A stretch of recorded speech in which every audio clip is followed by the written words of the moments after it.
राम जय राम जय जय राम श्री राम जय राम जय जय राम श्री राम जय राम जय जय राम। तो आज हम 29 जुलाई का आनंद रस रत्नाकर कर रहे हैं और समय भी हमारे पास सीमित है। उस दिन साधु तन्मय आया था ना, वैसे ही आज की स्थिति है। आज वो आएगा, लाखन आएगा। तो साढ़े आठ निकल लेंगे, क्यों आधे घंटे में तो पहुंच ही जाएंगे।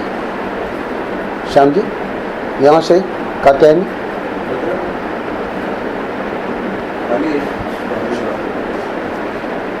29 जुलाई आनंद रस रत्नाकर। तो मज़ेदार बात यह है कि ये पहली बार मेरी दृष्टि गई, 27, 28, 29 सब कनेक्टेड है। अच्छा, उल्टा चल रहा है, यानी बृहदारण्यक उपनिषद की पृष्ठ संख्या हमने 175, 177 ली थी 27 में, 142, 148 ली थी 28 में, और आज 108, 110 आ रही है 29 में। पर प्रसंग वही है जा रहे हैं उल्टा है, पर प्रसंग वही है। बिना पराधीन हुए तुम दूसरे को पराधीन कर नहीं सकते। तो ये बात तो महर्षि अंत में बताएंगे। अभी वो जो बात चल रही थी कि सब हमारा ही स्वरूप है, तो अब इसमें एक मुख्य बात महर्षि ये बता रहे हैं कि ये आप कह तो देते हो सब हमारा ही स्वरूप है, पर इसके प्रूफ क्या है? प्रमाण मतलब प्रूफ। कोई भी बात प्रमाण तब होती है जब अज्ञात ज्ञापक होती है। तो प्रमाण यानी जैसे आँख हमारी रूप में प्रमाण है कि ये जो है श्याम जी ने हमको दिया है ये रिकॉर्ड करने का, इसका रंग काला है। तो इसमें नाक या ना कान या जीभ प्रमाण नहीं है, आँख ही देख के बताएगी कि ये काला है। तो हर एक जो प्रमाण है वो अपने जिस चीज़ को वो प्रमेय करता है, जिस चीज़ को वो देखता है, उस चीज़ में वो एक्सपर्ट होता है। पर उसका विषय हर एक का अलग अलग है। आँख का जो है विषय वो रूप है, कान का सुनना है, नाक का सूंघना है, रसना का चखना है। तो वो रसना जो है वो बता देगी, टेस्ट है ना कैसा है, उपमा कैसा बना कल, है ना, रसना ने बताया। ये नहीं कि स्वामी जी ने देखे आँख से और हो आज तो कितना बढ़िया उपमा बना, ऐसा थोड़ी होता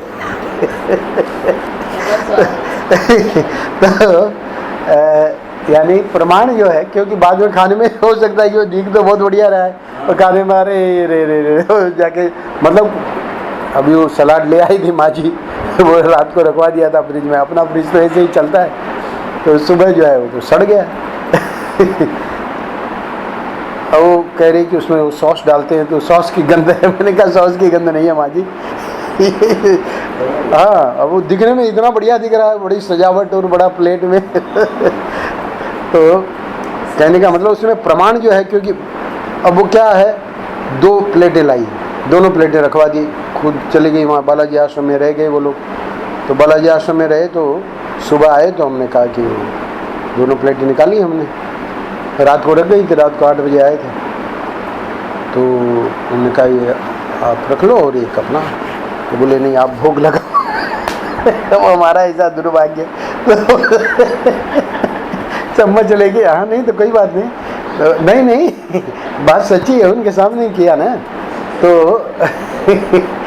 हमने लिया, भोग लगाया। तो भोग लगाया तो हमने सोचा कि भाई ये तो भोग लाई नहीं है। तो हमने बताया कि भाई ऐसी बात है, ये हमारा फ्रिज तो रात को कम आता है, कभी पावर आता है कभी नहीं आता है। तो हो सकता है पावर ठीक होता तब तो मतलब आँख प्रमाण नहीं है। प्रमाण जो है भोजन में रसना है। तो अब महर्षि क्या कह रहे हैं कि ये सब मेरा ही स्वरूप है, ये आखिर में कैसे पता लगी ये बात? तो ये वेदांत जो है वो प्रमाण है। वेदांत चूँकि बता रहा है तो वेदांत ही इसमें प्रमाण है। तो अज्ञात ज्ञापक यानी जो चीज़ हमको पता नहीं थी वो वेदांत ने वो बात हमको बता दी, ये बता रहे हैं।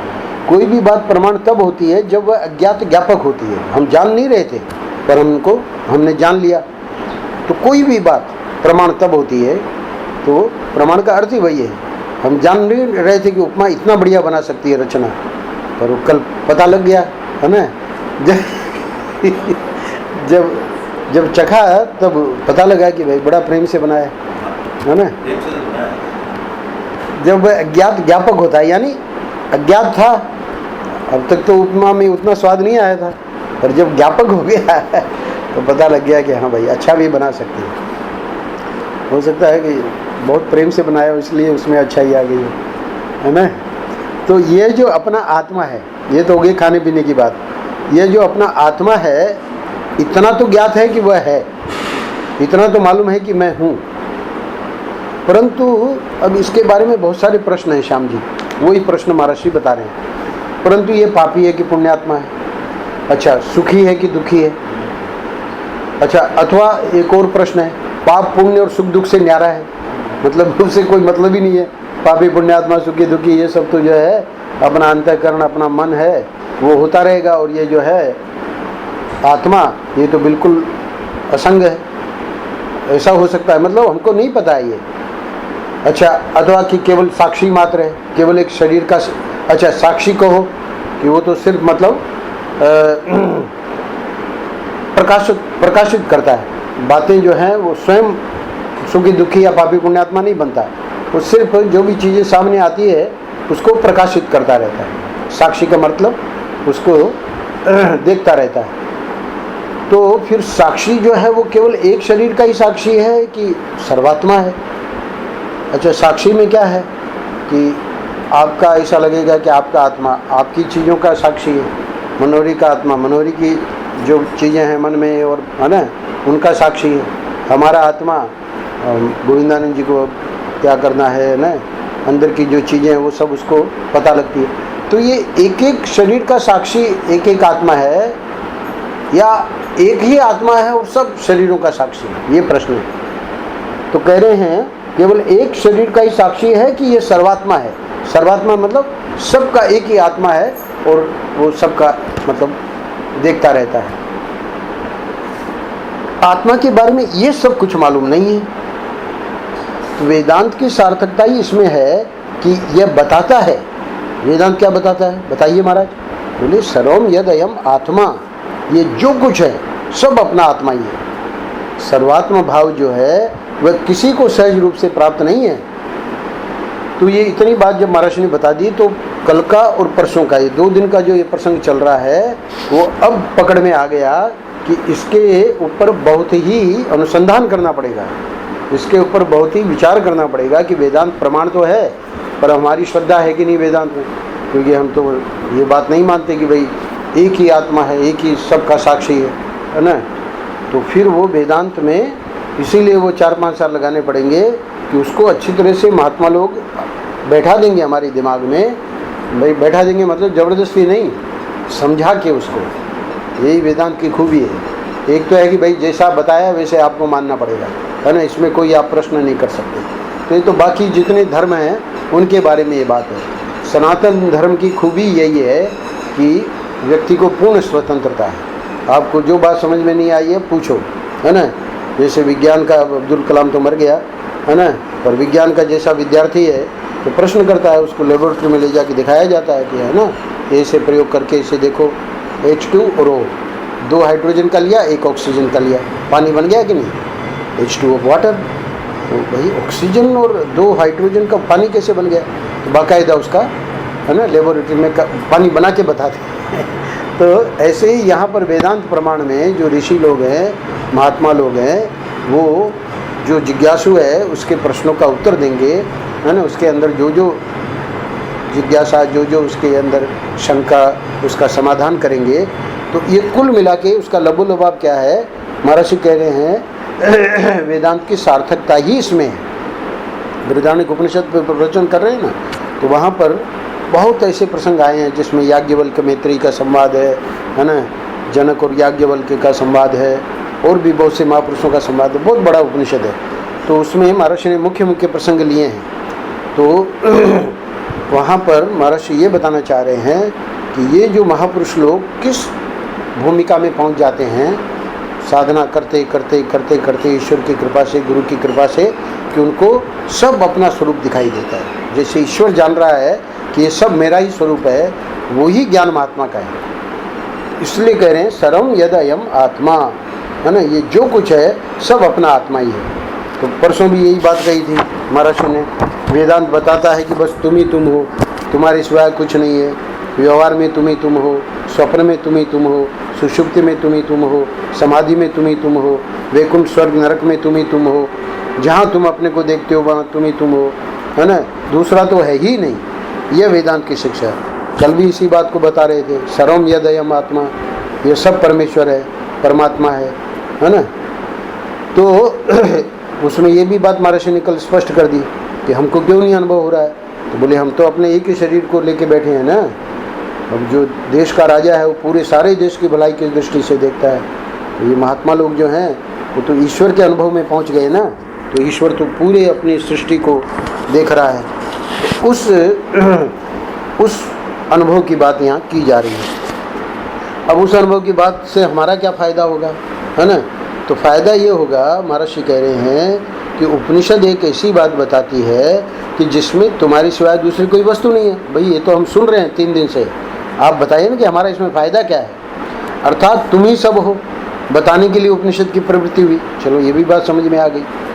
तो महर्षि अब बता रहे हैं हमको कि फ़ायदा तब होगा जब इसके लिए छोटी छोटी चीज़ों की ओर से अपने मन को हटाना पड़ता है, अपने आप को निवृत्त करना पड़ता है ना। हमने तो ऐसे मोटा मोटी 4-5 साल की बात कह दी, पर महर्षि के अब शब्द सुन लीजिए कि ये जो छोटी छोटी चीज़ों में हम फंसे हुए हैं उनसे हमको हमारे मन को हटाना ही पड़ेगा, है ना। क्यों नहीं हटाएंगे तो फिर वही है अपना वो कूप मंडूक हैं हम लोग कुएं में जो मेंढक है उसको समुद्र वाले को पूछ रहा है कितना बड़ा समुद्र है, कितना बड़ा, है ना। अब वो कैसे समझेगा। तो अपने आप को निवृत्त करना पड़ता है। यानी जिन लोगों ने इसको समझा है उनके चरणों में बैठ के और उसका ज्ञान प्राप्त करना पड़ता है। इसीलिए शास्त्र में ये प्रश्न उठाया गया है कि तत्व ज्ञान के लिए कुछ त्याग की भी जरूरत है कि नहीं है। प्रश्न उठाया गया, शास्त्र में प्रश्न उठाया गया है तत्व ज्ञान के लिए कुछ त्याग की भी जरूरत है कि नहीं है। तो क्या उत्तर क्या दिया गया है, तो महर्षि खुद बता रहे हैं। ये देखो, तो जिस छोटी सी चीज़ को पकड़कर आप बैठे रहोगे उसी चीज़ के बारे में आपकी बुद्धि सोचती रहेगी। बड़ी चीज़ को प्राप्त करने के लिए छोटी चीज़ को छोड़ना पड़ता है। तो ये बात सत्संग में समझ में आती है धीरे धीरे कि अब आते हैं आप लोग गोपालगढ़ तो ठीक है, उस समय के जो भी काम है, उस समय की जो भी हमारी रूटीन है, तो उसको हम जब छोड़ेंगे तब जाके फिर इसका लाभ मिलेगा। तो वही महर्षि कह रहे हैं कि जिस छोटी सी चीज़ को पकड़ कर आप बैठे रहोगे, बोले कि नहीं भाई हम तो ये 7:30 बजे नहीं जा सकते, संभव ही नहीं है, तो ठीक है फिर इसमें स्वामी जी का क्या नुकसान है। तो उसी चीज़ के बारे में आपकी बुद्धि सोचती रहेगी। अब ये सत्संग की बातें जो यहाँ मिल रही है वो कहाँ से मिलेगी, नहीं मिलेगी। बड़ी चीज़ को प्राप्त करने के लिए छोटी चीज़ को छोड़ना पड़ता है। तो कम से कम उतने समय तक तो 1 घंटे के लिए, फिर बाद में जाके भले पकड़ लेना, पर 1 घंटे के लिए तो छोड़ना ही पड़ेगा, है ना। पर अब जब वहाँ सत्संग में इस चीज़ की वैल्यू पता लगेगी तब फिर धीरे धीरे उसका वैराग्य होता है, ऑटोमेटिक होगा, है ना। अभी तक तो उसी में बस मन अटका हुआ था, क्या करें, है ना। स्वामी जी एजेंसी तो छोड़ेंगे ही नहीं। तो स्वामी जी एजेंसी मतलब स्वामी जी एजेंसी नहीं कर रहे हैं, वो कहने वाला कह रहा है। इसमें सुन के लगेगा कि स्वामी जी भी कोई एजेंसी करते होंगे। तो कहने वाला कहता है मतलब हमसे ये काम छूटता नहीं है। तो छूटता नहीं है, नहीं, वो तो ठाकुर जी छुड़ा देंगे, है ना। इधर जो सत्संग का ये, इसीलिए सत्संग में ये बहुत बड़ा एक खतरा यही है, या तो इसमें जाओ नहीं, और जाओ तो फिर आगे ठाकुर जी जो करेंगे उसके लिए तैयार हो, है ना। क्योंकि क्या क्या करेंगे उसका अभी कोई सीमा नहीं है। क्योंकि बड़ी चीज़ देनी है ना ठाकुर जी को, तो बड़ी चीज़ देनी, तो हम तो सोचेंगे कि ये छोटी चीज़ भी बनी रहे और ठाकुर जी हमको बड़ी चीज़ भी दे दे, तो वो उसका संभव नहीं है। महर्षि ने ऊपर ही कह दिया कि छोटी छोटी चीज़ों की ओर से अपने मन को हटाना पड़ता है, अपने आप को निवृत्त करना पड़ता है। तो इसलिए वो त्याग वाला जो प्रश्न उठाया कि त्याग की भी ज़रूरत है कि नहीं है, तो स्पष्ट हो गया कि त्याग की ज़रूरत है। अच्छा, अब ये आखिरी अंत में महर्षि एक बहुत बढ़िया बात समझा रहे हैं। क्या कह रहे हैं, लोग कहते हैं कि देखो हमने ये रुमाल, है ना, पकड़कर अपनी मुट्ठी में कर लिया। अब यहाँ एक बहुत बड़ी भ्रांति जो है उसको महर्षि दूर कर रहे हैं। महर्षि क्या कह रहे हैं, अच्छा देखो, ये तो सब समझते हैं कि रुमाल हमारी मुट्ठी में है, परंतु ये हमारी मुट्ठी रुमाल के साथ बंध गई, ये बात ख्याल में आती है? प्रश्न। यही दुनिया की हालत है। जो ये तो है दृष्टांत। दाष्टांत क्या है? जो किसी दूसरे को काबू में करके रहता है ना, उसको खुद दूसरे के काबू में रहना ही पड़ता है ना। बिना पराधीन हुए तुम दूसरे को पराधीन कर नहीं सकते। तो वो एक आए थे सज्जन, तो बता रहे थे कि भाई एक देवी जी हमारी सेवा करती हैं। तो सज्जन तो 75 साल के हैं, तो देवी जी का मतलब प्रेम है, और खुद ही सुना है, बोले 20 साल से इतनी ज़बरदस्त सेवा स्वामी जी, नहीं गोपाल गढ़ाए थे अभी 15-20 दिन पहले, कि इशारे से समझ जाए कि इसको क्या ज़रूरत है, कुछ बोलना ही ना पड़े। और वही जो है अब इतनी बड़ी दुश्मन हो गई है हमारी, इतना बुरा सुनाया हमको फोन पे। तो कहने का मतलब क्या है, महर्षि कह रहे हैं कि देखो, दूसरे को काबू में करके जो रहता है ना, उसको खुद दूसरे के काबू में रहना ही पड़ता है। बिना पराधीन हुए तुम दूसरे को पराधीन नहीं कर सकते। तो ये तो ठाकुर जी की कृपा हो गई उन पे, क्योंकि अध्यात्म के हैं, वो भी स्वयं समझ रहे हैं, है ना। और अब देखिए वो 20 साल से जो उसका सुख भोगा है ना, अब उनको ये बात समझ में आई कि जो किसी दूसरे को काबू में करके रहता है, उसको खुद दूसरे के काबू में रहना ही पड़ता है। इसलिए महात्मा लोग जो हैं, महर्षि के जैसे हम लोग सेवा में रहते थे, कभी भी ये दृष्टि दे रहे हैं महर्षि, असंग रहते हैं महापुरुष, है ना। ये जैसे मधु जी का मतलब उनका देवी जी का जो हमको प्रसंग सुना रहे थे, तो भले अब वो अध्यात्म के कारण वो संगति लगा रहे हैं, दुख तो ही है कि 20 साल से जिसने ऐसी सेवा की, वो क्या ऐसे हमारे साथ बर्ताव कर सकती है? तो ये बात मतलब बहुत समझने की है। महात्मा लोग असंग रहेंगे। प्रबुद्धानंद जी 30 साल तक सेवा में रहे और चले गए 9 महीना छोड़ के सेवा, कुछ नहीं। महर्षि एक वाक्य बोलते थे, बड़ी मार कबीर की चित से दिया उतार। वो चित से उतारना कोई सामान्य बात थोड़ी है। असंग रहना यानी हर, ये तो महात्माओं का ही, इसीलिए अभिस्नेह, स्नेह तो होता है उनका प्राणी मात्र के लिए, अभिस्नेह नहीं होता। अभिस्नेह क्या होता है? अभिस्नेह संसारियों का होता है कि भाई ये हमारा बेटा है, ये हमारा ये है, तो उसका उसके प्रति प्रेम है, और दूसरे के प्रति वो प्रेम नहीं है। महात्माओं का सबके प्रति प्रेम है ना। उनके लिए वो कोई थोड़ी है कि भाई श्याम जी के लिए ज़्यादा प्रेम है, और वो जो है हमारे शुक्ला जी है, तो शुक्ला जी कहाँ सत्संग करते हैं, है ना। शुक्ला जी के, बल्कि शुक्ला जी के लिए हो सकता है श्याम जी से ज़्यादा प्रेम हो कि श्याम जी तो आएंगे 1 घंटा, अपना मूड हिला के चले जाएंगे पर जो हमारे शुक्ला जी हैं तो बेचारे सेवा करते हैं ना, पर वहाँ अभिस्नेह नहीं होना चाहिए।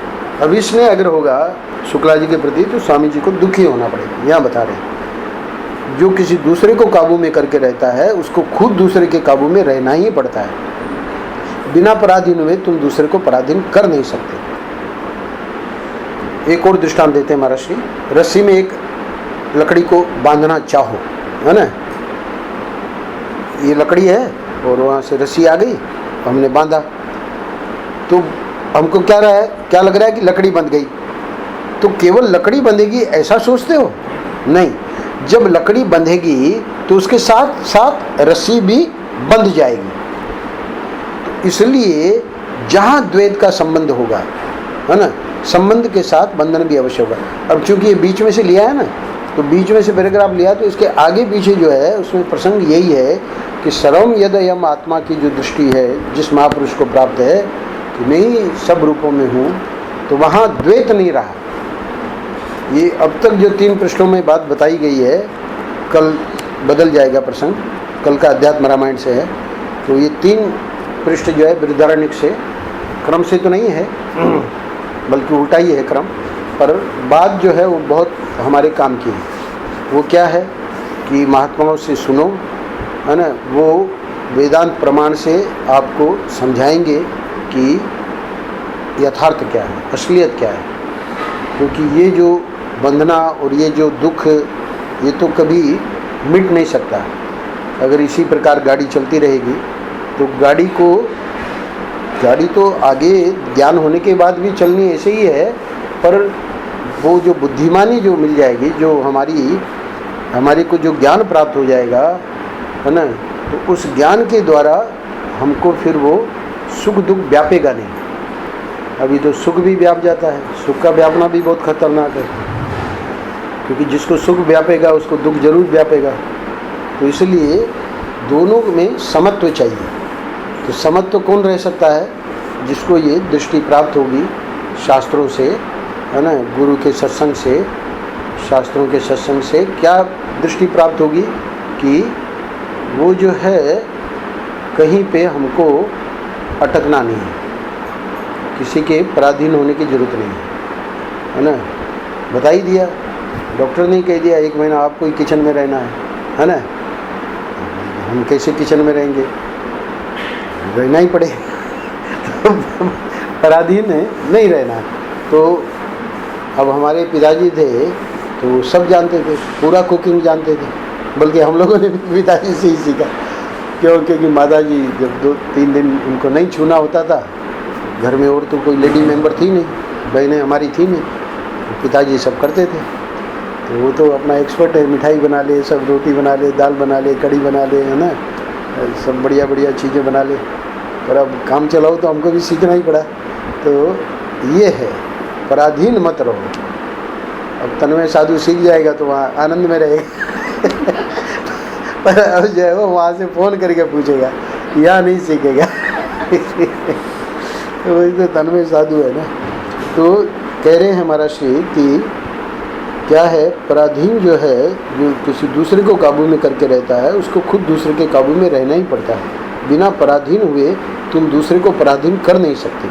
तो इसलिए अपना स्वतंत्र है ना, हमारे अपना लाला है, ये है, अपना मस्त रहते हैं, कोई किसी की न लेना, न उधो का लेना, न माधो का देना, है ना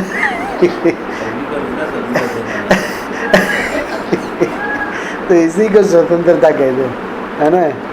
लाला जो है वो भी मौज में रहता है, ये हमारे जो है बहुत हमारी ख्याल करती है।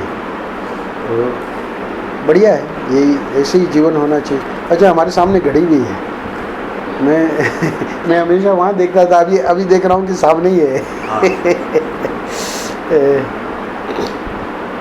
तो ये जो 3 पृष्ठ हुए आज, कल और परसों, इसमें कुल का अर्थ ये है कि चलो सर्वम यदयम आत्मा, जो महापुरुषों की दृष्टि है, उनका जो अनुभव है, वो तो मतलब एक सामान्य व्यक्ति के लिए संभव नहीं है, पर शरणागति जो है ना, हम उनके प्रति शरणागत होके और वो हमको जो उपदेश करें वैसे वैसे हम करें जीवन में, ये संभव है। तो उसमें भी लोग थोड़ा सा कंजूसी कर जाते हैं। कंजूसी का मतलब भाई अब सब बातें तो नहीं कर सकते महात्मा जी की, तो भाई जितनी जितनी समझ में आए उतनी उतनी करो, यथासंभव। यहाँ तक कहते हैं महापुरुष लोग, है ना। क्योंकि अच्छा, क्यों इतनी वो देते हैं छूट, उसमें कारण यही कि उनको पता है कि अब ये कहीं जा नहीं सकता। अब जो है एक बार ये इसमें आ गया है, या तो आता ही नहीं तब तो ठीक था, पर अब ये जो फंस गया है तो इसको और कहीं मिलेगी नहीं, शांति ही नहीं मिलेगी उसको, बस बार बार वहीं जाना पड़ेगा। जैसे पीने वाला व्यक्ति है ना, शाम को कितना ही कस्में खावे, शाम को वहीं पहुंच जाएगा क्यों? क्योंकि वो जो है वो नशा जो है, तो ये भी एक प्रकार का नशा है। ये नशा जो है, तो विवेकानंद जी ने कहा रामकृष्ण परमहंस को कि लोग पागल कहते हैं कि ये पागल हो गया है, नरेंद्र पागल हो गया है। बोले कि पागल तो पूरी दुनिया है। रामकृष्ण परमहंस ने समझाया उनको, कोई स्त्री के पीछे पागल है, कोई पद के पीछे पागल है, कोई मतलब क्या बोलते हैं दौलत के पीछे पागल है, कोई ज़मीन के पीछे पागल है, सब पूरी दुनिया तो पागल है। तो तेरा जो पागलपना है वो दिव्य पागलपना है। ऐसे करके इतना बढ़िया समझाया रामकृष्ण परमहंस ने। बोले कि ये पागलपना होना तो बहुत बढ़िया है। तो देख ही रहे दुनिया में सब मतलब नशे में ही है, पर ठाकुर जी बहुत जब कृपा करते हैं तब जाके ये मतलब रुचि देते हैं। और ये रुचि जिसके जीवन में आ गई है ना, सत्संग को लेकर, भजन को लेकर, पाठ को लेकर, पूजा को लेकर, अपना कर्तव्य हम ठीक करें, है ना, जीवन हमारा ठीक रहे, है ना। वासनाएं किसमें नहीं है, सब में वासनाएं हैं। सबको लगता है ये भी कर लें वो भी कर लें, पर वो जो धार्मिक व्यक्ति है वो उसको दबाता है। दबाता क्यों है? दबाने से और रोग हो जाएगा, है ना। मनोवैज्ञानिक लोग कहते हैं मत दबाओ, मन को दबाओगे तो गड़बड़ हो जाएगी। मनोवैज्ञानिक लोग इस बात को नहीं समझते हैं। महाराष्ट्र ने इस बात को समझाया है। वो रोग किसको हो जाएगा? जो कि करना चाह रहा है और अपने मन को दबा रहा है। यहाँ तो धर्मात्मा व्यक्ति ठाकुर जी से प्रार्थना कर रहा है कि भाई ये विकार हमारे में ना आवे, ये जो है बवाल ये नहीं आवे, और जब आते हैं तो उसके लिए वो मन को दबा रहा है। इसको रोग नहीं होगा, रोग उसको होगा जो मन में तो अंदर तो चाह रहा है कि मैं इसे कर लूँ, पर वो समाज के भय से कि अरे कोई लोग देख लेंगे तो क्या करेंगे, इसलिए वो दबा रहा है, वो रोगी हो जाएगा। तो ये मनोवैज्ञानिक लोग जो बोल रहे हैं तो वो लोग ये इसी पे भी लगा देते हैं, अरे तुम लोग जो है इसे मन को दबाते हो, ये तो गड़बड़ हो जाएगी, है ना। नहीं, वो लोग इसको समझते नहीं हैं। अध्यात्म को समझना पड़ता है गुरुओं से। तो महाराज ने उसको बहुत बढ़िया समझाया है कि जिसके हृदय में ये लालसा है कि हम ठाकुर जी के मार्ग में चलें, तो ठाकुर जी उसको और उसकी उन्नति करेंगे और उन्नति करेंगे। उसके सामने भी प्रलोभन आएंगे, उसके सामने भी बहुत सारे ऐसे, है ना, वो आते हैं प्रसंग जिसमें वो विचलित हो जाता है या विचलित हो जाती है। तो उन प्रसंगों को वो ठाकुर जी की याद करे। महाराज ने कहा है चक्की के दो पाठ, बुद्धि से समर्थन न दे। कोई भी बुरा विचार आ गया, बुद्धि से बस उसको समर्थन देने लगे, उसी के ऊपर विचार करने लगे, उसी के ऊपर, है ना, बस हो गया काम से, बहुत गड़बड़ हो जाएगी। उसी समय बस मंत्र, कोई बुरा विचार आ गया मंत्र के द्वारा, है ना, बुद्धि उसमें समर्थन न देने पावे एक बात, और वो क्रिया में न आने पावे। ये दो पाठ जो ऐसे हैं जबरदस्त, है ना। बुद्धि से समर्थन नहीं दे रहा है, क्रिया में तो वो किसी भी मतलब कीमत में, किसी भी, है ना, हालत में वो क्रिया में तो आ ही नहीं सकता, संभव ही नहीं है। ऐसा उसका प्रण है। तो वो जो प्रण है, उसका प्रतिज्ञा है, तो वो उसको बचा लेगी, है ना। और नहीं तो फिर आदमी, है ना, बार बार फिसलता है, गिरता है। ठाकुर जी उसमें भी सहयोग देते हैं, जानते हैं कि वासना का वेग ज़्यादा है ना। तो वासना का वेग जिसका बहुत प्रबल होता है उसको बहुत कठिनाइयाँ सहनी पड़ती है ना। बहुत बार बार पतन भी होता है। पर चूँकि उसने ठाकुर जी को पकड़ रखा है, तो ठाकुर जी को उसने क्या पकड़ रखा है, बल्कि ठाकुर जी ने उसे पकड़ रखा है, तो ठाकुर जी छोड़ते नहीं।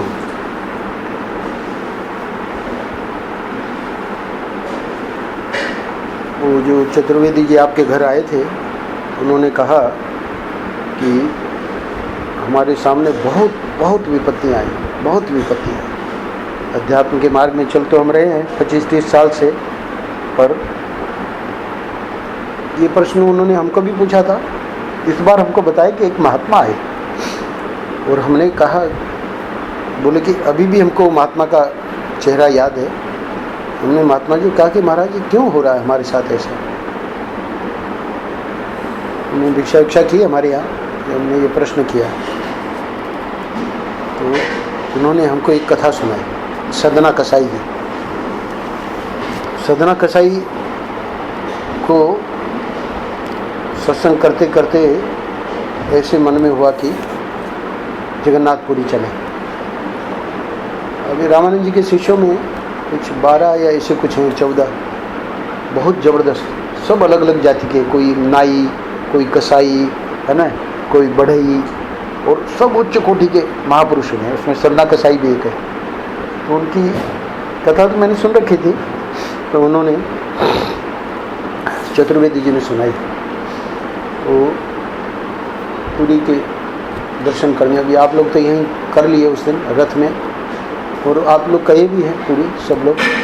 हमको भी मौका मिला 2 साल पहले, तो पुरी गया। तो रास्ते बहुत लंबा उस समय चल के जाना पड़ता था। तो एक जगह जहाँ रुका हुआ था, जिस घर में, वहाँ बड़ा ज़बरदस्त कांड हो गया। वो कांड क्या हुआ कि वो जो देवी जी थी, वो इस सदना कसाई पे मोहित हो गई। तो उन्होंने रात को जहाँ सोए हुए थे सदना कसाई, कुछ ऐसी चेष्टा इनके साथ करने की कोशिश की। तो इन्होंने मना किया सदना कसाई ने। तो धार्मिक व्यक्ति थे, उनके पति की ओर दिखाया, है ना, संकेत किया। तो वो क्या था, देवी बड़ी विचित्री थी, वहाँ कुछ हंसिया उसिया था, तो लेके हंसिया उसको काम तमाम कर दिया अपने पति का। उसके देखते ही देखते सदना कसाई बोले अब तो कोई डर नहीं है। अब ये तो और घबराया ये तो बड़ी विचित्र है, इसको मार ही डाला। और वो अपना सिर पीटे, हाँ, वहाँ से भागा तो ये उनके पीछे भागी और चिल्लाई तो अब उसको तो सब जानते थे वहाँ। तो ये बेचारा पकड़ा गया सदना कसाई और राजा के यहाँ ले जाया गया। तो राजा ने कहा कि बहुत गलत काम, क्योंकि उसी पे आरोप आया कि इसको मार दिया है। तो उसके हाथ और पांव कटवा दिए। लाखन आया, फोन करो। हाँ, तो नंबर है 8:15 बुलाया था, 8:15 से ज़्यादा हो गया समय, 8:20 हो गया। तो सदना कसाई ठीक है, धर्मात्मा थे बेचारे, वहाँ पड़े थे। पड़े क्या थे, राजा ने कहा कि जो बॉर्डर है गांव का, मतलब बाउंड्री, वहाँ पे पटक दो। ले जाके पटक दिया, पड़े रहे वहाँ, न चल सकते हैं न कुछ कर सकते हैं, हाथ पांव दोनों काट दिए। जगन्नाथपुरी में वहाँ पुजारियों को, जो खास पुजारी था उसको भगवान ने दर्शन दिए और बोले कि हमारा भक्त जो है वो वहाँ पड़ा है, पालकी ले जाओ और उसको उसमें बैठा के लाओ। तो भगवान का आदेश हुआ, पालकी लेके गए वो लोग, देखा वहाँ वो पड़ा था सदना कसाई। तो उसको पालकी में बैठाए, बोले भगवान ने ऐसे दर्शन दिए और आपको बुलाया और ये थाली भेजी, खाने भोग की थाली। तो इसको इतना कष्ट था और इतना मतलब मन में था कि मैं जिनकी भक्ति करता हूँ इसके इस प्रकार मेरे साथ करते हैं। वो टूटे हुए हाथ से ही उसको थाली को ऐसे किया उन्होंने, ऐसे जैसे ही उन्होंने किया वैसे ही भगवान उनके लिए प्रकट हो गए। वो प्रकट होके बोले कि सदना, तू जानता नहीं है ना, मैं तेरे से कितना प्यार करता हूँ। अब ठाकुर जी उसको पूरी घटना बता रहे हैं कि कैसे कैसे उसने पूर्व जन्म में एक कसाई को बता दिया कि इधर गाय जा रही है और उस कसाई ने उस गाय को मार डाला, है ना। तो ये सब जो हुआ, तो वो कैसे वो मतलब ये कसाई और ये कौन कौन क्या क्या है, गाय कौन थी, और वो जो हुआ ना पूरा कांड जिसमें जो मारा गया, तो ये सब वो पूरी घटना बताई ठाकुर जी ने। और बोले कि देखो ये बात ध्यान रखना तुम सदना की, मैंने तेरे को छोड़ा नहीं है ना, मैं तेरे को अभी भी पकड़े हुए हूँ। तो सदना कसाई तो रोने लगे। अच्छा हाँ, एक बात और हुई, मैं भूल गया बताना। जैसे उन्होंने ऐसे हाथ से थाली करी वैसे ही उनके हाथ प्रकट हो गए, उसी समय हाथ वापस आ गए। ऐसे करके पाँव का क्या हुआ आगे पूरी घटना मुझे याद नहीं है। तो खैर वहाँ कुल बात ये बतानी थी, वो जो चतुर्वेदी जी ने ये पूरी घटना हमको क्यों सुनाई, कि वो जो उनका प्रश्न था कि भाई ठाकुर जी हमारे साथ ये क्यों कर रहे हैं, तो उस प्रश्न के उत्तर में उन्होंने ये कथा सुनाई कि देखो ठाकुर जी की कृपा कितनी है कि वो हमको छोड़ नहीं रहा है। तो ये अभी हम लोगों का जो प्रसंग चल रहा था उसमें वही बात चल रही थी कि ठाकुर जी जो है हमको पकड़े हुए हैं और इसलिए वो देखते हैं, हमारी गलतियां होती हैं, है ना, भूलें होती हैं सबकी, आप लोगों की नहीं, हम अपनी भी जानते हैं। तो उन भूलों के लिए ठाकुर जी के हृदय में, जैसे महाराज जी की कई बार आ रखा है ना पृष्ठ, श्याम जी ने तो वो सब रट रखे हैं, है ना है ना, ठाकुर जी जो है, गुरु जो है, उनके हृदय में कभी ये दोष रहता ही नहीं। और बात सत्य है, क्योंकि भाई जिसको हमें इस मार्ग पे चलाना है तो वो तो जो है इतना कठिन मार्ग है ना, तो जब तक प्यार नहीं देंगे तब तक जब तक वो प्यार नहीं देंगे तब तक संभव नहीं है उनका प्यार मिल रहा है। हरिओम तत्सत, हरिओम तत्सत, हरिओम ठीक है, तो 8:45 चले